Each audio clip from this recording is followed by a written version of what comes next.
Good evening, good morning, good afternoon, wherever you are around the world. This is Fred Passman welcoming you to our April installment of the Continental Commandery Naval Order of the United States Naval History Virtual Lecture Series.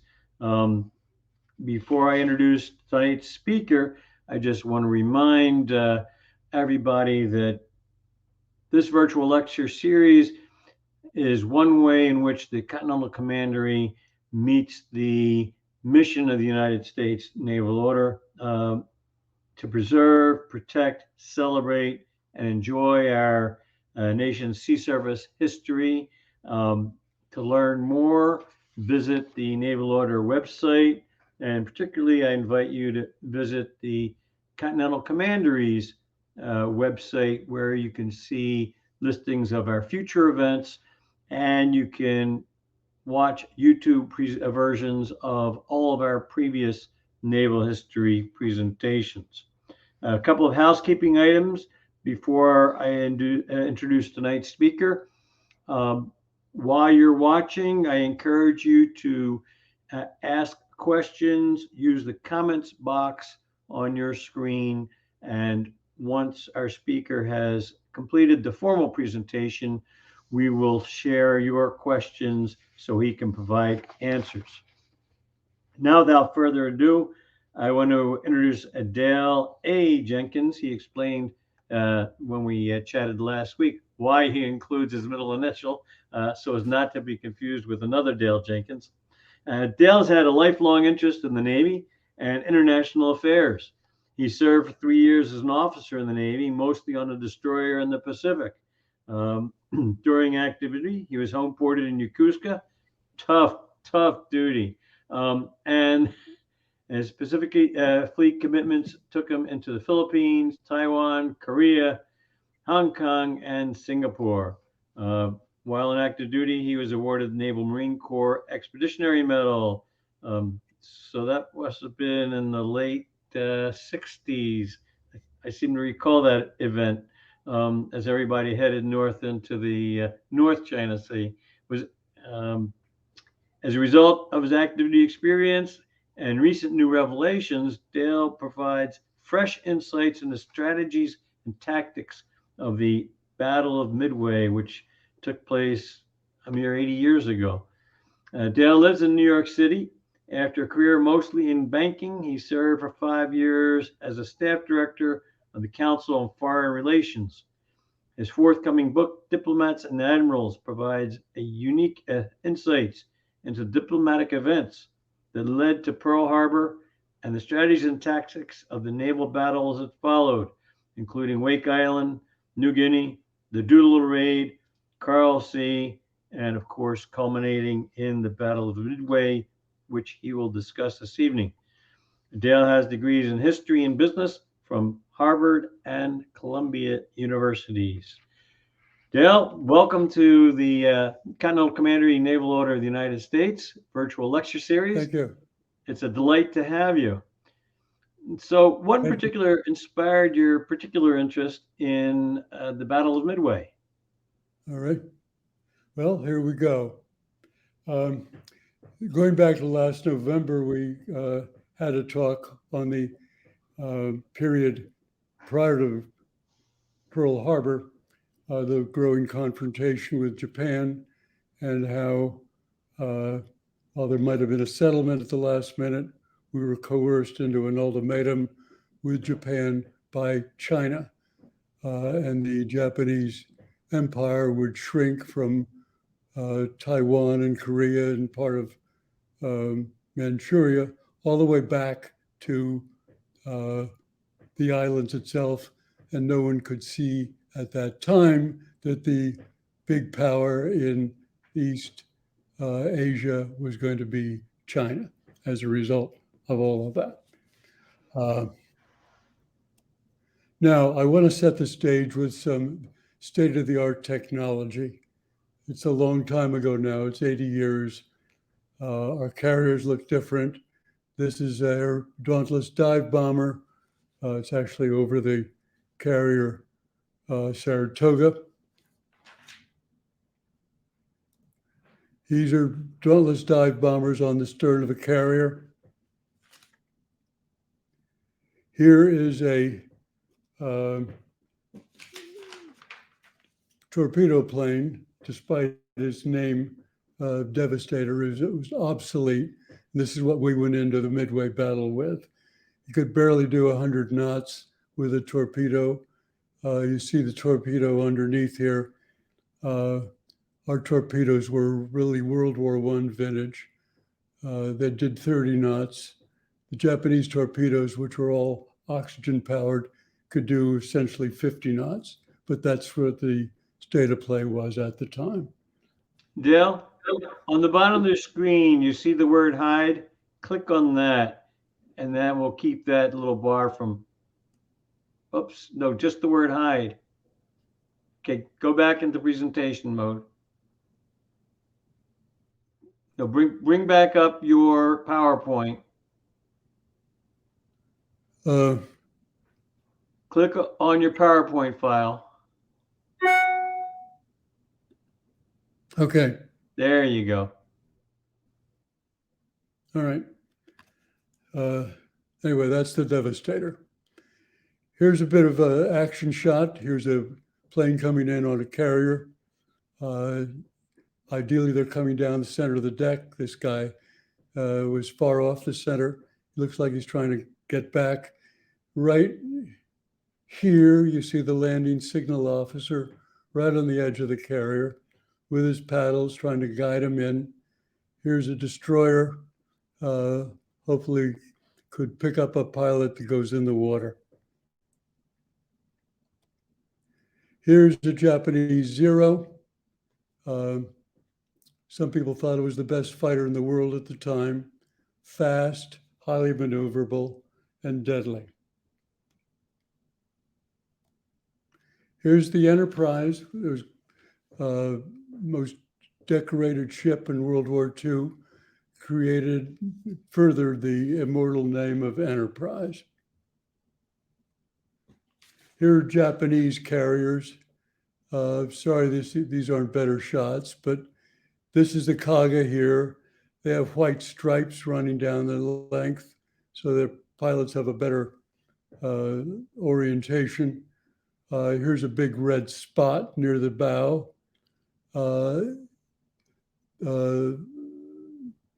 Up here is Akagi, and you see the very small superstructure. They had one deck, which was shared by both ship officers and flag officers. They didn't have flag bridge and command bridge the way we did. Now, here we're getting to some of the personnel. This is Admiral Yamamoto. He built the Japanese carrier fleet and planned the Pearl Harbor attack. This is the Pacific Ocean, as we can all see. The Japanese carriers came over here, struck Pearl Harbor, December 7th, 1941, returned. One division went down to support the Wake invasion.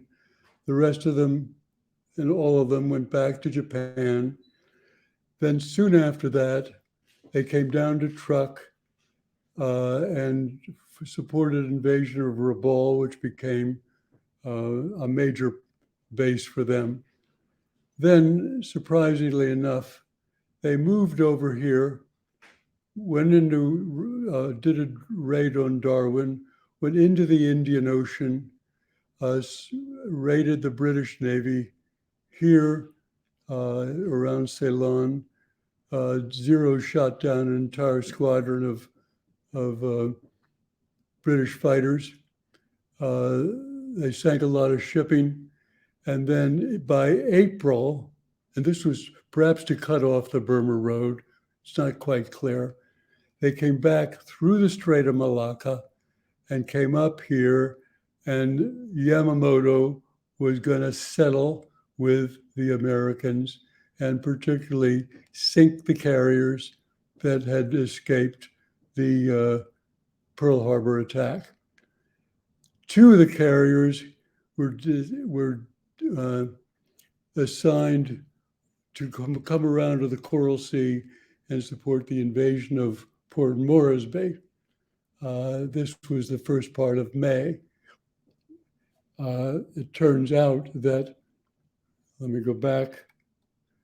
It turns out that we had been hard at work decrypting Japanese messages, and we found out they were going to come. So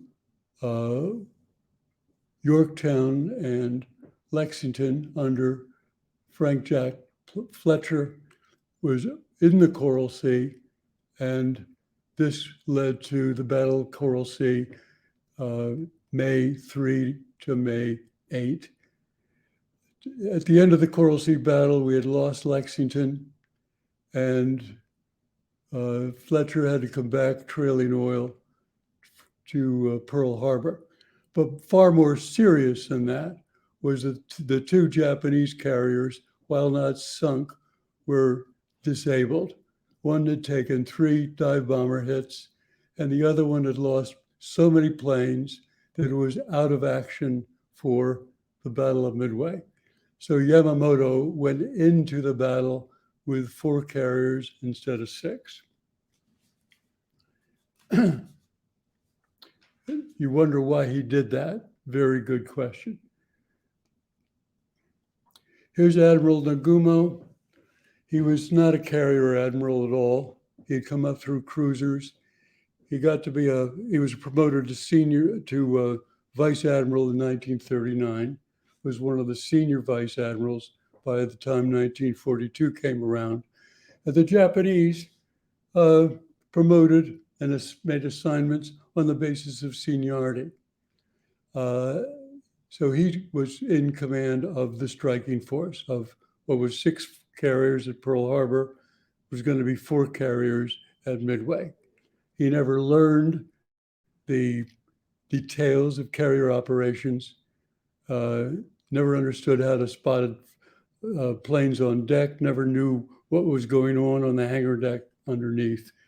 He had a couple of staff officers that bailed him out when things got tough, as they did in the Indian Ocean. But he was the carrier commander going into the Battle of Midway. Now on the other side, here's Admiral Nimitz, a late picture of him. He's got 5 stars. He was told by, this is jittery, I'm sorry, Roosevelt, get out to Pearl Harbor and don't come back till the war's won. That's what he proceeded to do.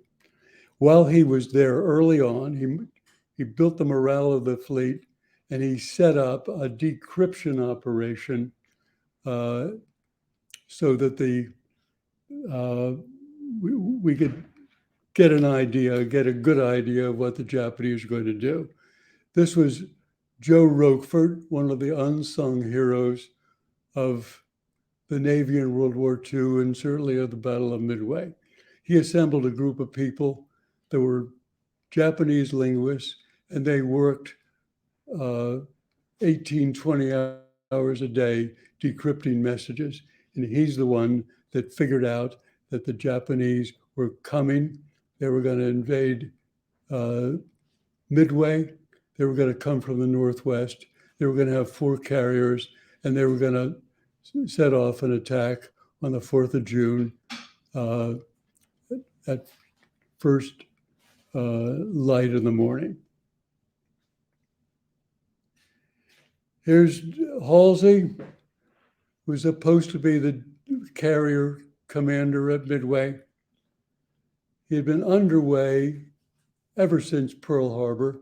He had been to Samoa, and these distances are huge in the Pacific, 2,500 miles to Samoa. He met up with Fletcher there. They put some Marines on Samoa. They went up and raided Marshalls and Gilberts. Halsey went on to Marcus, raided Marcus, went back to Pearl Harbor. Nimitz wanted him to be the commander of the Doolittle raid. He went north, met the Hornet coming out of California. They moved all the way across the Northern Pacific, April 18th, 1942. 80 years ago today was the Doolittle raid on Tokyo. Went back to Hawaii to get ready for the Midway attack. And King in Washington said, no, the Coral Sea battle is going to be later. I want Halsey to take command of the Coral Sea fleet, and he was ordered to go all the way back to Coral Sea, 3,500 miles. Couldn't possibly get there in time. Coral Sea was fought by Frank Jack Fletcher, and 3,500 miles all the way back. And by this time, he's getting messages from Nimitz saying, things are hot, please make all possible speed. Enterprise and Hornet arrive at Pearl Harbor in good shape, except for one huge error and unfortunate event. Halsey is exhausted. He's been underway constantly for 6 months. He's lost 20 pounds. He's contracted a case of dermatitis. Nimitz takes one look at him, sends him to Pearl Harbor Hospital. The most senior and capable carrier commander is going to sit out the Battle of Midway. So what to do? Halsey recommends his screen commander, Spruance. Nimitz approves of that, and Spruance becomes the commander of Task Force 16. Task Force 17 under Fletcher is now just has one carrier, the Yorktown, and that's the makeup of our force going into Midway. This is Fletcher. Now we have a battle plan. Thanks to the work that Roquefort did, Edward Layton, Lieutenant Commander, has put together a battle plan. They know the Japanese are coming in here. He knows the course 135. The speed is going to be 25 knots. That's what they can do. So he plans a consolidation of force. And the idea here is that we will set off PBY planes and we will encounter the Japanese fleet at about 0600 on the 4th of June. The Japanese will have launched their planes against Midway at 0430 in the morning. They will have launched their scouts, and we will have launched our scouts, the PBYs, also at 4:30. And at 6 o'clock in the morning, 0600, the expectation is we'll find the Japanese carriers. At that point, the planes from Midway will take off and fly to an interception point. The Japanese carriers will move about 35 miles and meet the interception point, which was expected to be 140 miles northwest of Midway. The carriers were to be at 140 miles, and we would have a concentration of force and meet the Japanese carrier force here. We would meet them with half their planes because half of them were down attacking Midway. Now, the carriers were to be 200 miles north of Midway, and this was their navigation point. That's where they were to be. And if you have a boy or a girl student in junior high school, you can ask them to review the Pythagorean Theorem with with you, and you'll find out that if you take the numbers here, 140 here, 140 here, it converts into 200 miles. How do we know that 200 miles was the real target for the carriers and not just something that was a hypothetical? This is the SINCPAC Fleet Action Report, June 15th, 1942. It was secret. It was declassified. I've been to the Bethesda archives and seen this is the original document with a C.W. Nimitz signature with the tabs down the side, ABC, as they correspond to this. This is the enclosure that Frank Jack Fletcher made, and it states here, Enterprise and Hornet. That's too hard to read. I've transcribed this. Enterprise and Hornet maintained air groups in readiness as a striking force. During the night of June 3/4, both forces proceeded to a point 200 miles north of Midway. Reports of enemy forces to the west of Midway were received by Midway and Commander-in-Chief Pacific Fleet. The location of the enemy occupation force, but not the striking force. The reason for that was that our PBYs went out the day before, June 3rd. They found the amphibious force that was several hundred miles away. The striking force was under clouds and they were not seen.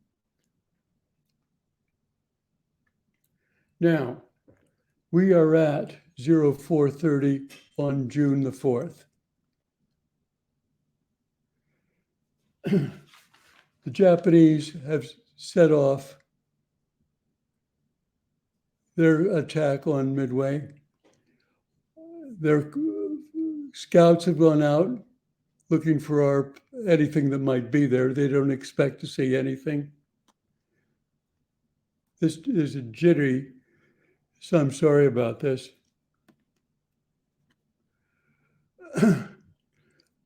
Our PBYs fly up here and they find the striking force and they radio a course and a position, a course and speed. They were a little bit off on their the accuracy of their navigation, but it didn't really make any difference. The planes from Midway took off and they were flying here, intent on meeting the Japanese carriers at about 0700. Straight north of Midway, 200 miles, was here. This is where the carriers were supposed to be. They were not there. They were over here, 60 miles away. You can see them on the upper, my cursor is there. These are the carriers, they're 60 miles away. They are beyond their operating distance. Our operating planes had a operating distance of 175 miles. This was 140 miles. Another 60 miles meant that they were out of range. Fletcher sent Spruance a message: proceed southwest and attack enemy carriers when discovered. So Spruance takes a course to the southwest, starting at 0607. He's going moving at 25 knots. It's going to take an hour to get to 175 miles from the Japanese force. At that point, he's going to have to turn into the wind and launch his planes. So let's go back to what's happening with the Japanese fleet. Our planes are arriving at 0700. The concentration of force has failed. They're on their own. The Japanese Zeros, they launched 30 Zeros. We've got 6 B-26s. We've got 4 Avengers, and the Avengers are shot down. 5 of them are shot down. 1 escapes. They drop torpedoes. They don't have a chance of hitting anything. The B-26s, 1 is shot down. They drop 2 torpedoes that they do 30 knots. The Japanese carriers can do 34 knots. They just turn away. The last B-26 is on fire. He's not going to make it back.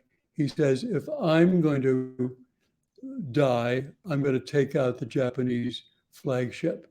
And he's heading straight for Nagumo on the bridge of Akagi. At the last minute, he veers off and goes into the ocean. The Japanese on Midway, attacking Midway, have run into heavier opposition than they expected because Midway has built it up. So they say another attack is required.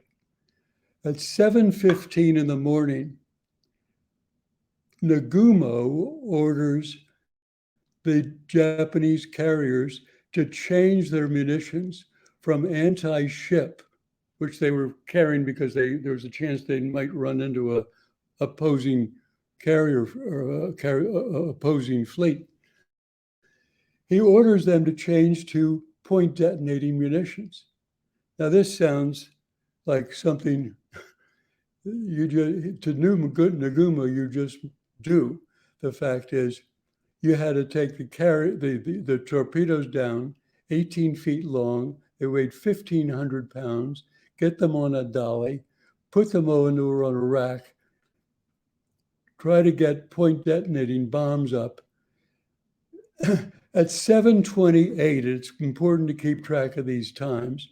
At 7:28, one of the scouts who's been on the move since 0430 says, I've found 10 ships.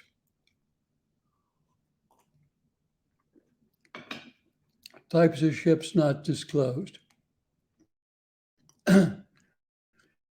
What to do? They could launch whatever they had on them, whether it's torpedoes, bombs, whatever kind of bombs, get an attack off. Nagumo stands there, not knowing what to do. 15 minutes go by. 15 minutes in a carrier battle is a lifetime. Finally, at 7:45, he says, reverse the order and put the torpedoes back on the planes. Talk about pandemonium on the hangar decks of the Japanese carriers.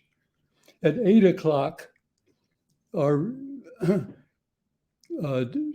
Marine Dauntlesses come in and do a glide bombing attack. They're not trained to do high diving attacks.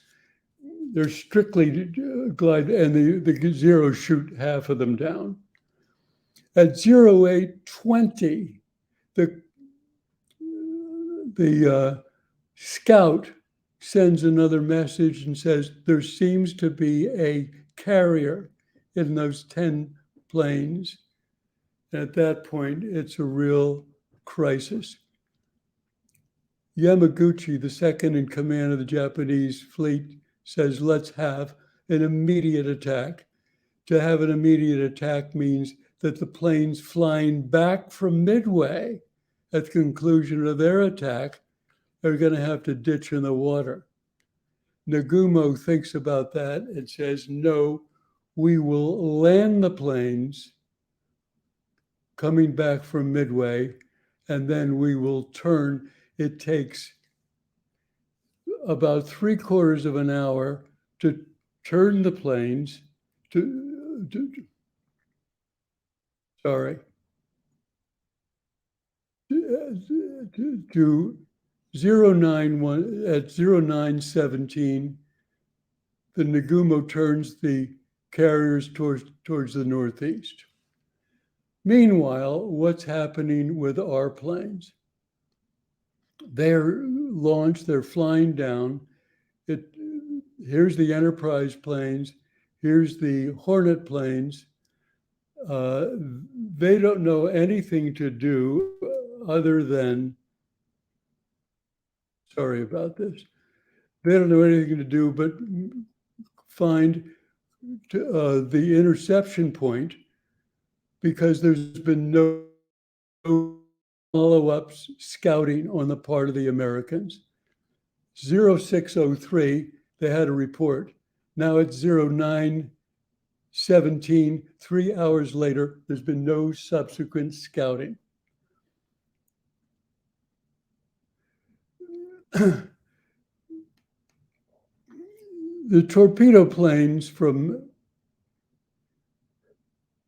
Hornet think there's something wrong, and they're going to go in and they're going to make an attack.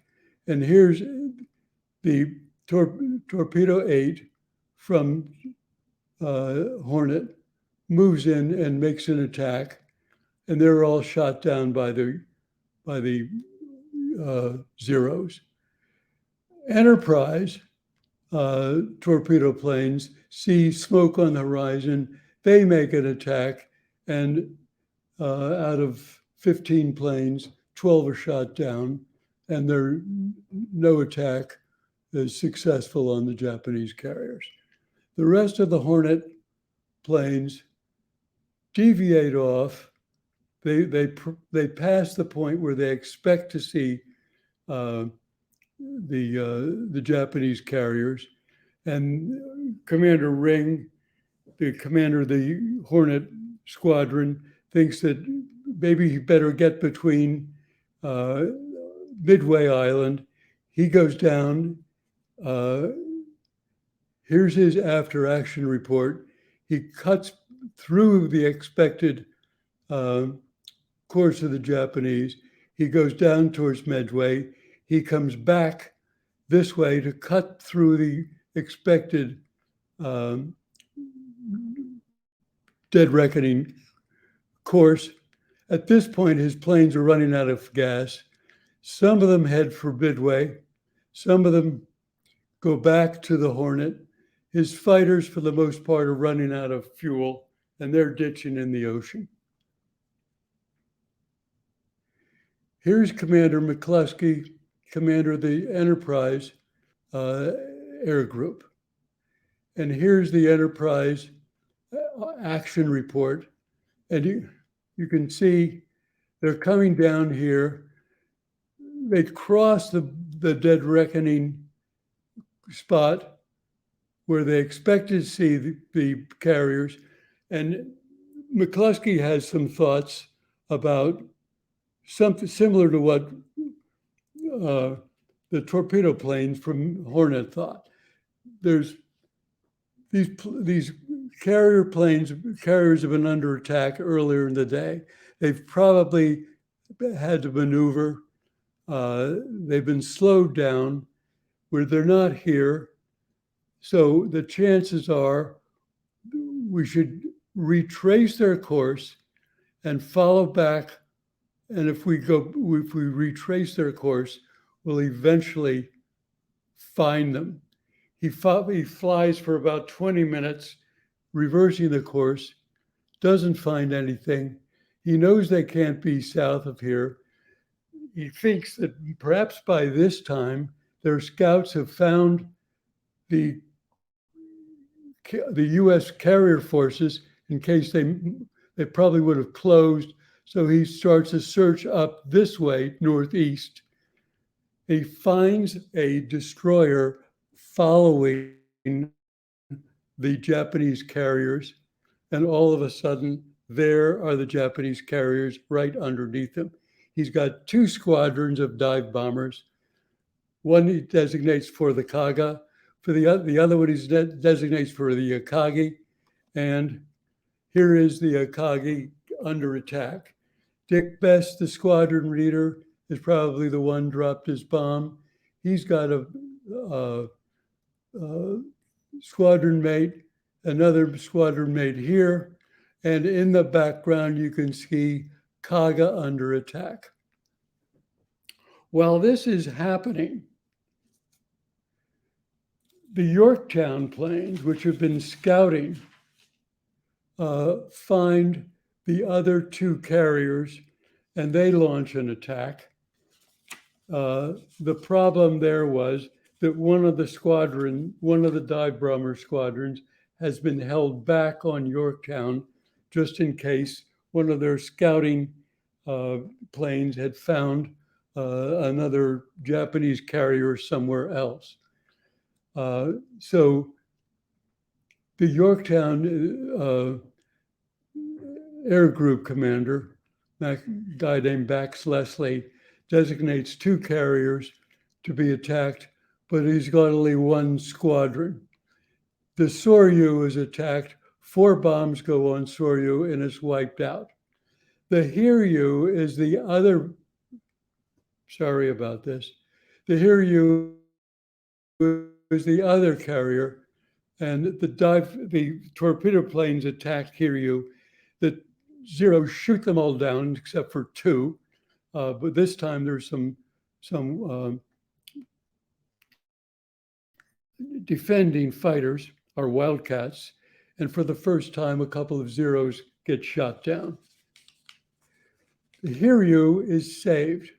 So the planes go back to Hiryu, and Yamaguchi is the commander on you. Finally, by this time it's about 10 minutes to 12, 11:50. He launches an attack of dive bombers against Yorktown. Here's the Arab battle over Yorktown. Yorktown takes 3 hits, goes dead in the water. Here you can see a dive bomber, a Japanese dive bomber, and there's ferocious air fighting over Yorktown. The planes go back, the Japanese planes go back to Hiryu, and they're armed. The torpedo planes by this time are ready to fly, and they launch an attack against Yorktown. By this time, it's about 1400, 2 in the afternoon, and they're successful in firing 2 torpedoes into Yorktown. Yorktown takes a list. Sailors in the engineering spaces are killed, and Fletcher has to evacuate and turns command over to Spruance.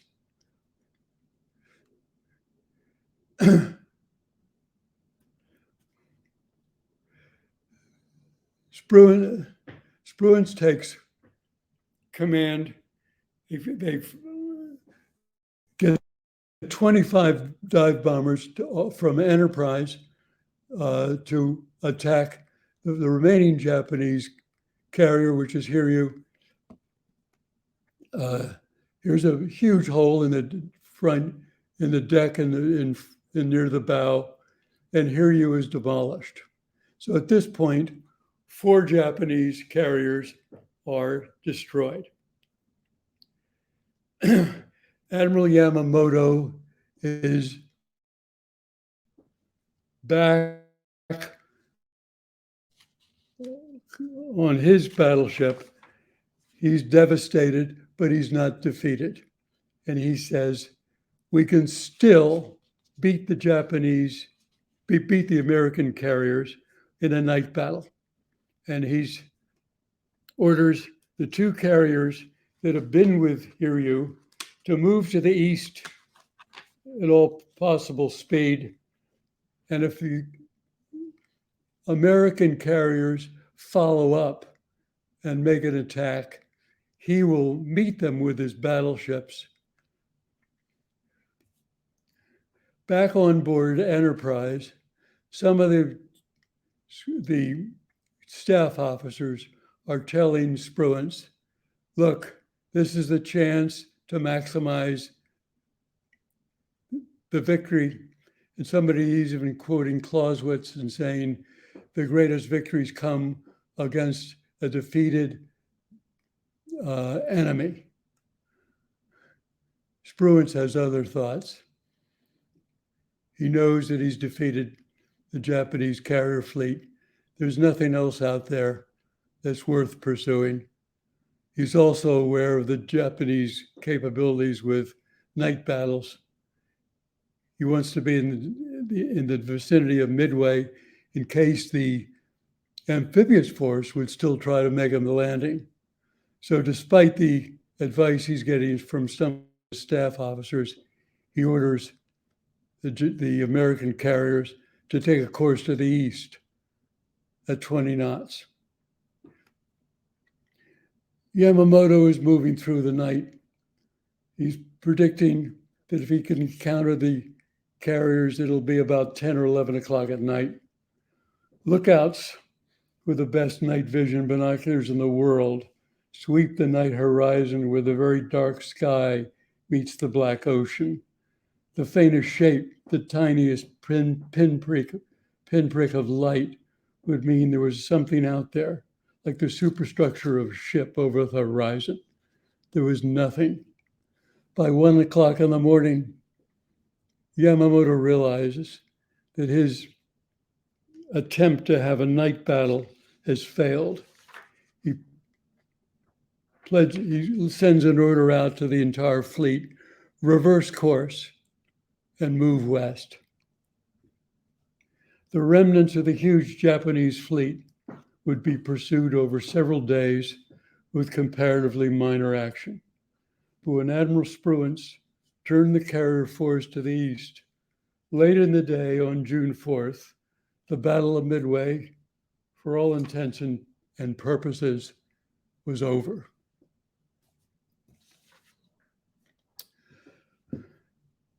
I'm ready for any questions. Thank you, Dale. That was an excellent coverage of the buildup, and it's amazing in this day and age where we've got satellites covering the globe, and there's no place to hide. In 1942, even fleets that were only a few hundred miles away were invisible to one another. At that point, is it correct we did not even have rudimentary radar on our ships? The American ships had radar. It did not seem to play a particular role in the battle. They picked up planes coming in early on with the radar on Midway, saw the Japanese attack. There was against them. There was some. It was more useful at Coral Sea actually, but they did spot the attacks coming in from Hiryu, maybe 30 miles away. It helped because the Wildcats from 3 U.S. carriers were able to mobilize over the Yorktown and played a very constructive role defending Yorktown. The Japanese, of course, did not have radar. Right. And that was they had, they trained for night battles. They had flares, they had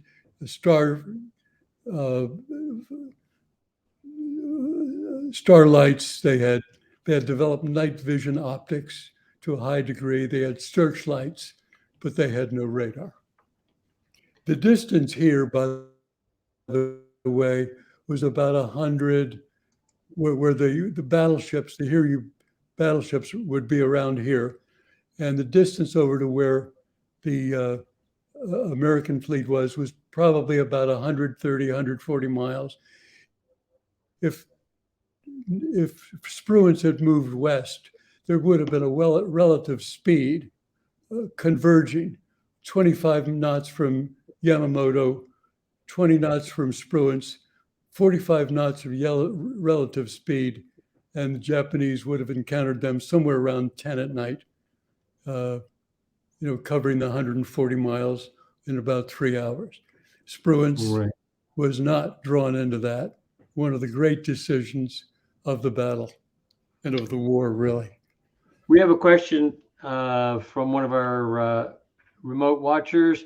To what extent did the Japanese naval doctrine contribute to their defeat? Because the idea, one of the thoughts is they were kind of guided by doctrine and thereby less flexible. Yeah, to a very significant degree. First of all, Nagumo should not have been the commander. They did have, there was an admiral named Ozawa, who was really carrier qualified. It should have been Ozawa and not Nagumo. Things might have been different, you never know. When he had to decide on going back to the rearming with the torpedoes, he had jumped into a decision to I'm sorry, because I'd have even used some of the slides here.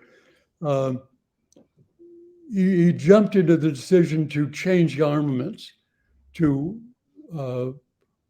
be able to attack Midway again. But once he realized that he was in trouble, he fell back on doctrine. Instead of launching an attack with whatever armaments was on, which was on those carriers at 0728 when the first report came in, he didn't do that. He felt the necessity to go back to doctrine and rearm his planes with the torpedoes and armor-piercing bombs that were on their original. So, I would say that the doctrine, in several ways, played a role. Another question is, there's been a tremendous amount of ink spilled about the Battle of Midway. What was the most surprising thing that you've discovered that you plan to relate in your upcoming book? My upcoming book, what? What is the most surprising thing that you discovered while doing the research for your book that hasn't really been picked up by previous authors? Yeah, well, no doubt about it. The plan that Nimitz made for the concentration of force. He knew 7 days before the position, the course, and speed of the Japanese attack. 0400 or 4th of June, 0430 in the morning, they were going to be launching their attack. He had 7 days to prepare for that. He was not going to just sit there and wait for something to happen. He was not going to send the Midway planes in by themselves. There were only a few Midway planes. The carriers had, between them, each carrier had 3 squadrons of dive bombers. That's a total of 6 squadrons of dive bombers. They had 3 squadrons of torpedo planes. They had 3 squadrons of fighters. That was going to be the concentration of force. And had that worked, had our carriers been in position, had they executed that properly, this battle might have been over by 0800 in the morning, because they would have been there at 0700 in a concentrated attack, and it did not happen. Do we know why the task forces 17 and 18 were so far out of position? Was it weather related? Was it poor navigation? I don't know. I wish I knew, but I don't. It could be that, and Fletcher did carry on. You see that this, by the way, this chart is thanks to Samuel Eliot Morison. It's out of his book. And I just wanted to show it to show a perspective because it's very much the same as the chart that was published by the Naval War College, authored by Richard Bates. You see the attacks of the Hornet, the Enterprise torpedoes. You see McCluskey going through the expected contact point, going northwest, and then attacking, going to the northeast. That's very much similar to the Naval War College chart. Up in here, when you see, look at the U.S. Track, the Yorktown had executed a search on their own. It's been kind of rushed to get all this information in what turned out to be about half an hour, 35 minutes. But Fletcher was carrying on a search because when the first report was made from our scout, he reported 2 carriers and 2 battleships. They'd actually, there was 50% cloud cover. He only saw 2 carriers. He only saw 2 battleships. If there was a chart here showing the disposition of the Japanese carrier force, he had clearly flew over the northwest edge of the carrier fleet. They had a disposition of 8,000 yards apart. So he only saw part of it. That's why he reported 2 battleships, 2 carriers. Spruance was smart enough to realize that he probably only saw 2 carriers.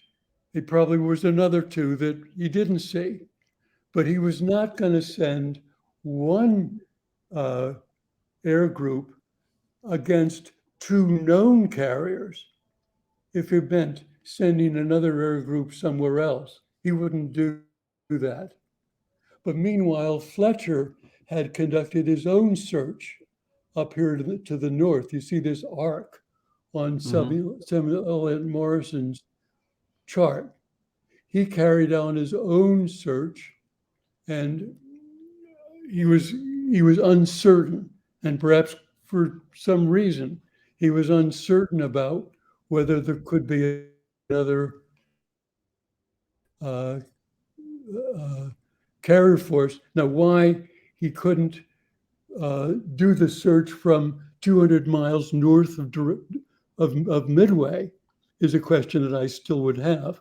It wasn't necessary to go 65 miles to the east.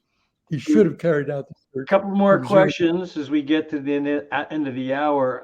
One is, how did the Aleutian operations affect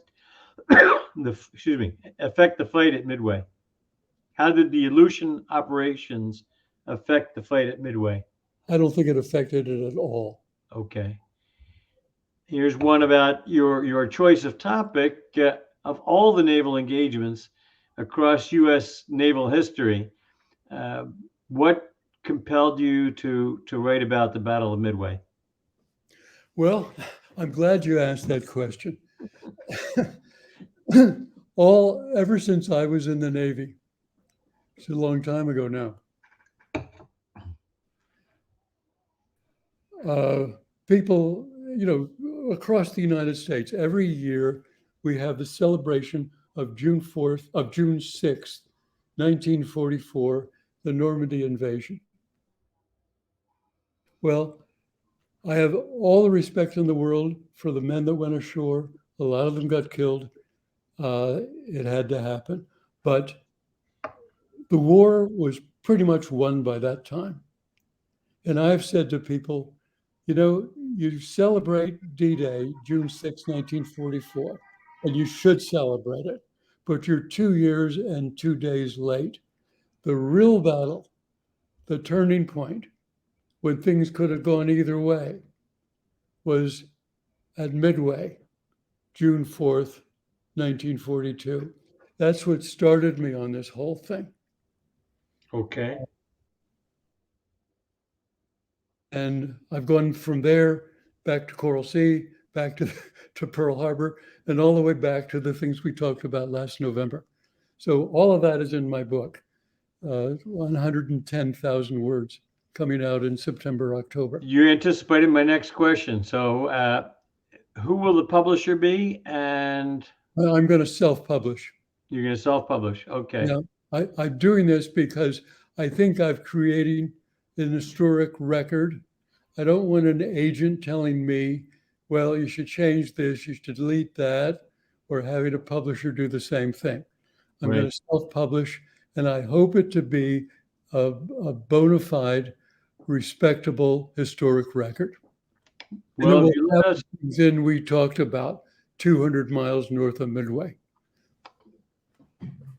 yeah, we hear bravo, Dale. I'm anxious to read the book. And to that point, when you have the book published and it's ready to be promoted, send John and me an email, and we'll make sure it gets broadcast to our companions and posted on our LinkedIn page. Okay. Well, I think that's appreciated, and I think that people will find it interesting. I certainly hope so. Great. Well, we're coming up at the end of the hour. I want to thank you for a really fascinating presentation about the Battle of Midway and new bits that hadn't been brought to light, especially the piece where Nimitz sent out his orders in advance, and the plan was for the two task forces to be directly north of Midway, 200 miles. And one wonders how the attrition rate would have fallen had everybody been in position when they were supposed to be. Of course, that's all what the fog of war is about. So thank you very much for your presentation. I want to let everybody else know, members of the Continental Commandery of the Naval Order, we're going to have our business meeting on Zoom this week on Wednesday evening. I will send out another reminder email tonight or tomorrow, and I hope that you will be able to join us for a focused business meeting. The real topic is, how do we fulfill the Naval Order's mission as a virtual commandery with companions spread around the globe? So please join us on Wednesday for that. And with that, I want to thank everybody who participated this evening, who watched. I will be posting a link to the broadcast so you can tell your friends and colleagues to watch the video in our past events page at the Commandery's website. With that, I wish you all a great evening, great day. And again, thank you, Dale. You're welcome.